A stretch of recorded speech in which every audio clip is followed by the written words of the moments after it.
Alright, after doing some reading online, the nearest I can figure is that it's not as critical for the slave motor here to be as high or higher horsepower than the motor it's supplying as I originally thought. I had found a couple of mentions in forums of people who said that they were able to successfully run their motors off of lower horsepower slave motors. So we're going to find out if that's true. What I'll do is I'll try running it, and then I'll check to see how well it's balanced between the three phases, and then I'll check to see what the current draw is with no load, and then if that proves successful, then I'll try doing some cutting with it and seeing what happens at that point to the current draw, and see if it gets kind of out of whack. Then I'll know that I'm just not getting enough power out of my rotary phase converter. But the first step is to see if my rotary phase converter still works. So I've temporarily wired up the primary input cable to, this is actually a three-phase starter that was on actually on that radial arm saw, and I've been using it just as a double pole relay when working on electric motors on the bench top. So the reason why I did that was because I was able to wire it up with a cord that has a plug on it that plugs into that outlet up there in the ceiling area of my workshop, which is actually a dedicated circuit for the central vac system in our house. When I installed the central vac, I bought a large Newtone unit, and I think it's a CV850, and that's actually a 220 volt unit, and I think that's a 15 amp 220 volt circuit. So we're going to find out whether or not that's going to have enough power to run this thing. Alright, so that is now live. I haven't hit the start button on there yet. When I hit the start button, that contactor is going to close and it's going to buzz quite a bit, but I'm used to that. And then I don't know what's going to happen over here because I can't remember which way is the on position for this switch. It does say on or off, but I don't remember if I've actually got it in there correctly. So I think this is off. So let's see what happens if I hit the start button. Alright, so that's the contactor is closed. Noisy. So now, if I throw this switch, phase converter should start. Let me put this back on the tripod. Sounds like somebody's getting a haircut.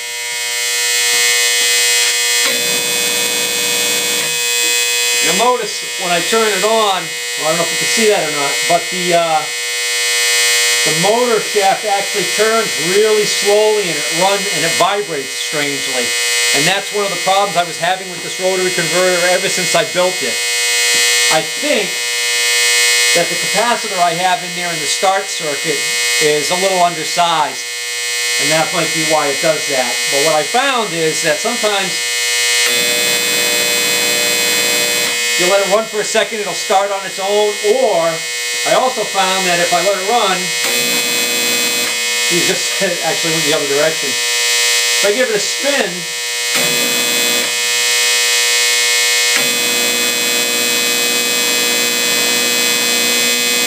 oh, maybe not. In the past, I've been able to kind of cheat and get this thing to spin up. I think I just tripped the circuit breaker. I think I lost my power over here. Tripped the breaker. Oh, nope, I forgot. There's a reset on this.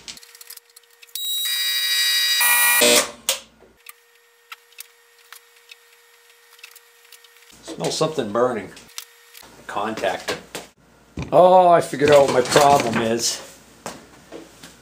I forgot that the design of this phase converter that I built here requires a neutral. So it requires the two poles and a neutral.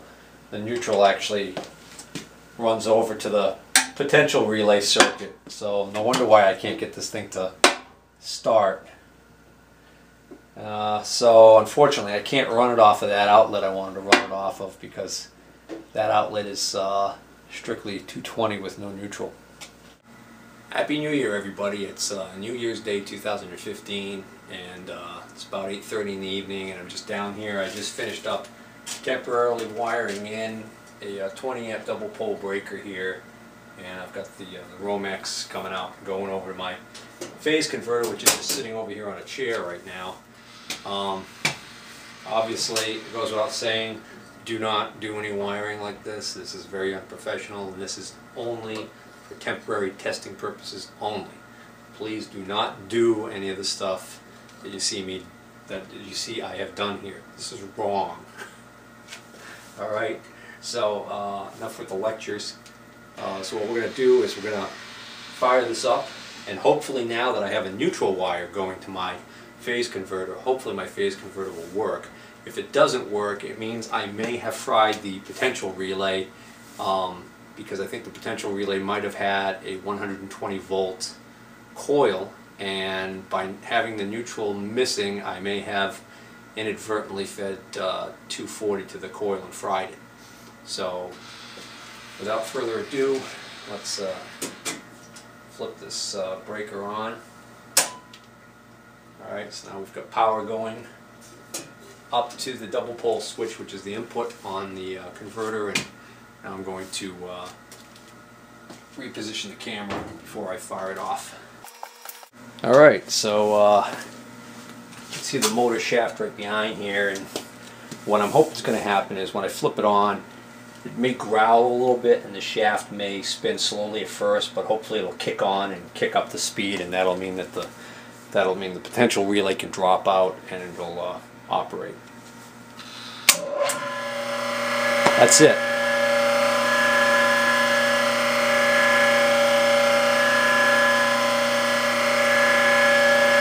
So it's a little noisy, and that's probably the bearing on that old motor. Let's see if that has a place to lubricate it.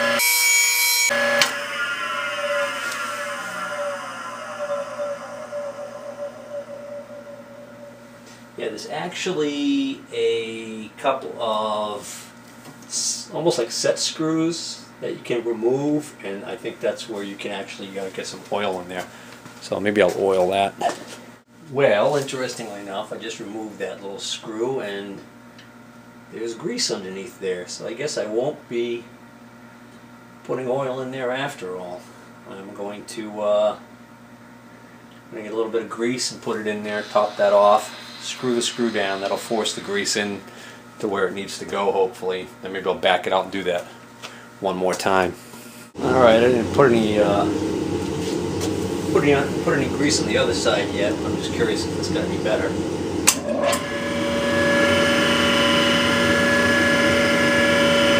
It already sounds a little better.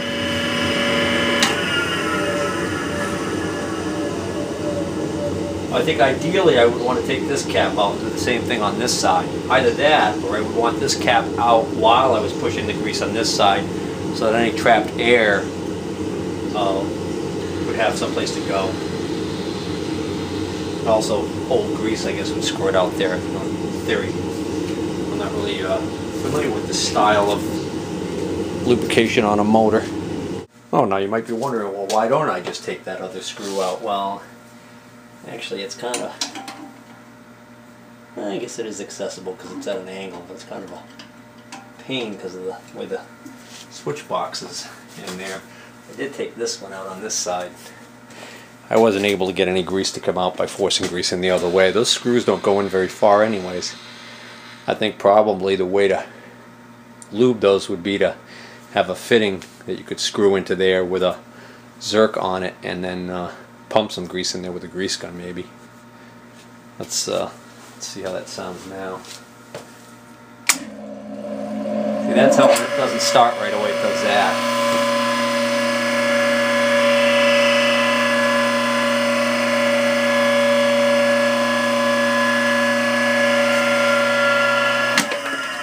Sounds better, but I think I'll try and put a little grease in that other one. Oh, that's interesting. I just took that bottom one out and it's dry. Alright.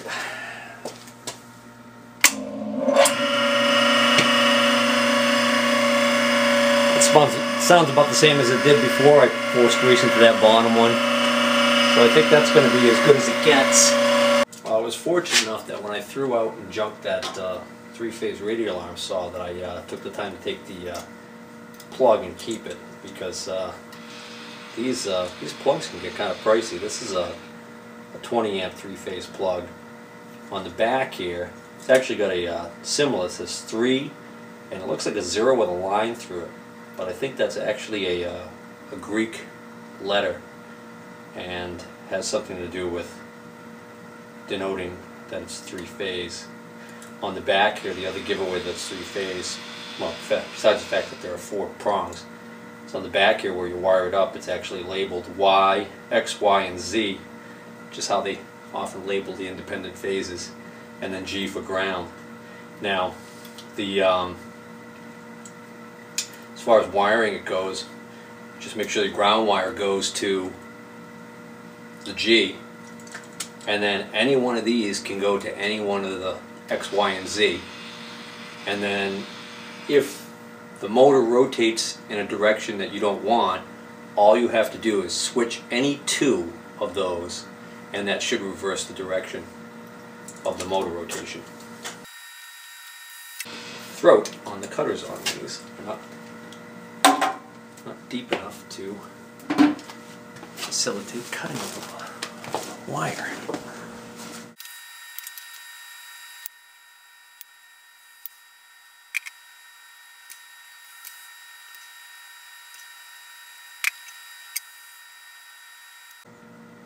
Another dead giveaway on the wiring is that the ground screw is colored green.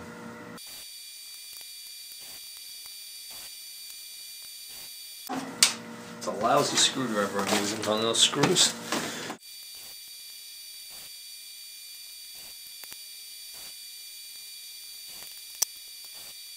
These wires are too long. These wires are too long, so now when I close this up, that should not be exposed. These wires should be short enough so that when I put this together, this clamp will clamp on only this sheathing. So, once again, I have done it incorrectly. Alright. Listen, don't tell anybody, okay? I'm not going to fix it right now because I've already been down here later than I was supposed to be tonight. It's New Year's Day, and I want to go upstairs and watch a movie with the wife. Actually, technically we're watching season 3 of Boardwalk Empire on DVD, which if you haven't seen it, pretty good. So, this plug can only go in one way. I'll let you know as soon as I figure that out.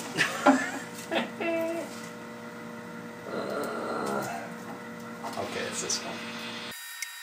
Oh, come on.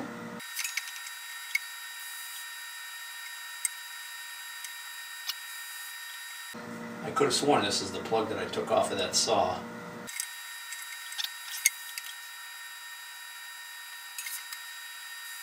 Yeah, this slot on the bottom here is too small.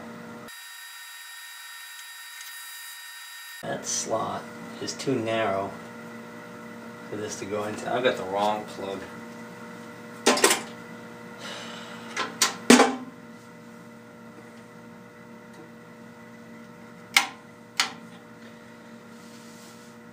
I've got the wrong plug. I'm quitting for tonight.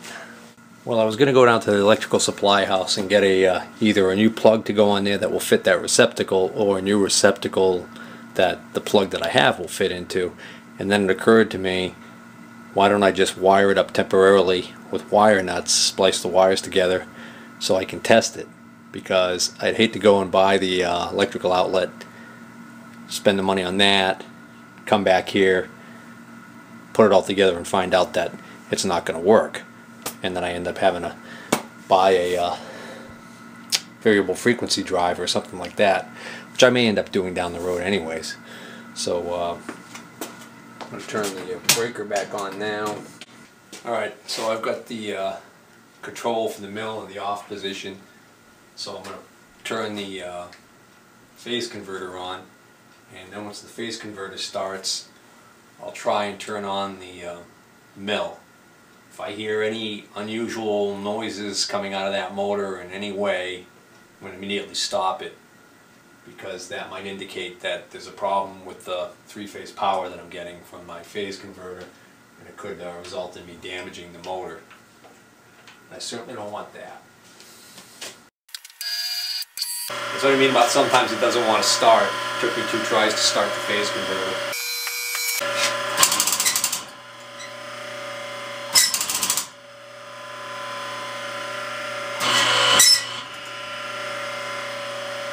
Something's wrong.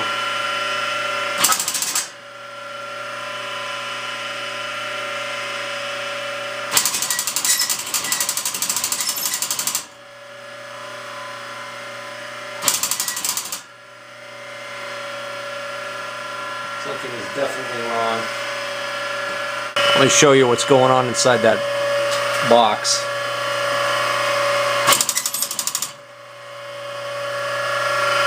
The contactor is going crazy. I just switched 2 of the wires.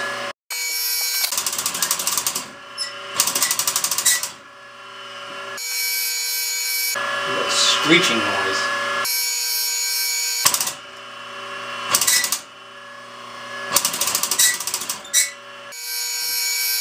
Huh. Well, I found out what the noise is.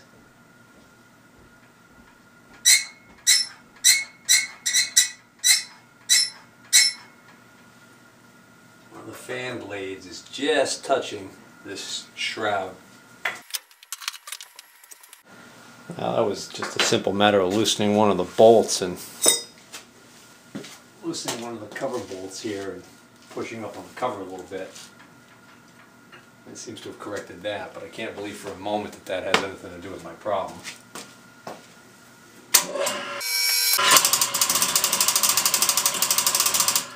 And it doesn't.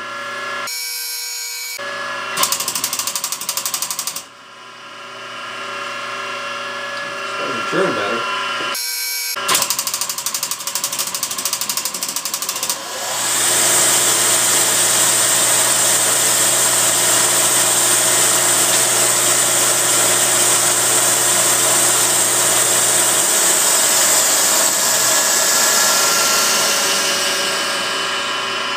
I'm thinking my phase converter just doesn't have enough starting torque for this motor. Remember, I was talking about how the horsepower on this motor is actually larger than the horsepower of my slave motor on my phase converter. So that's probably what my issue is.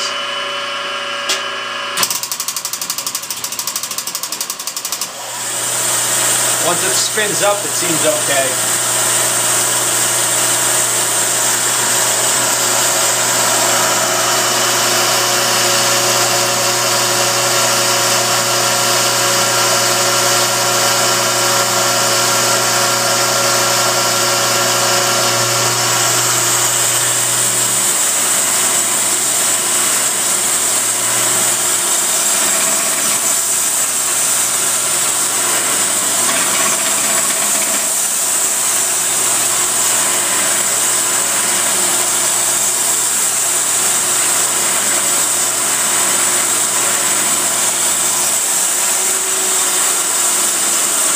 Can't handle it. The RPMs on the motor are dropping and going up and dropping and going up, and that's not even with a load on it other than the spindle itself. So once it starts cutting, it's just going to go bananas. So I can't use this rotary phase converter to power this mill unless I either rebuild my phase converter with a larger 3-phase motor. Now that's really the only thing I can do with that one, or do away with it altogether and either go with another phase converter design, which the design is not faulty on this thing, it's just undersized.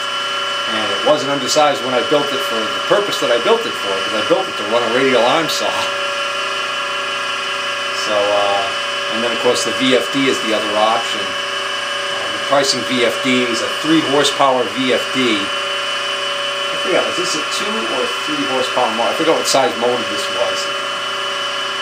But I think I had sized a 3 horsepower VFD, and the made in China cheap ones that are found on online tend to run somewhere around, I think, $250 or $200, somewhere around there. So maybe that's what I'm going to end up having to do here. I don't know. Well, glad I didn't buy that plug.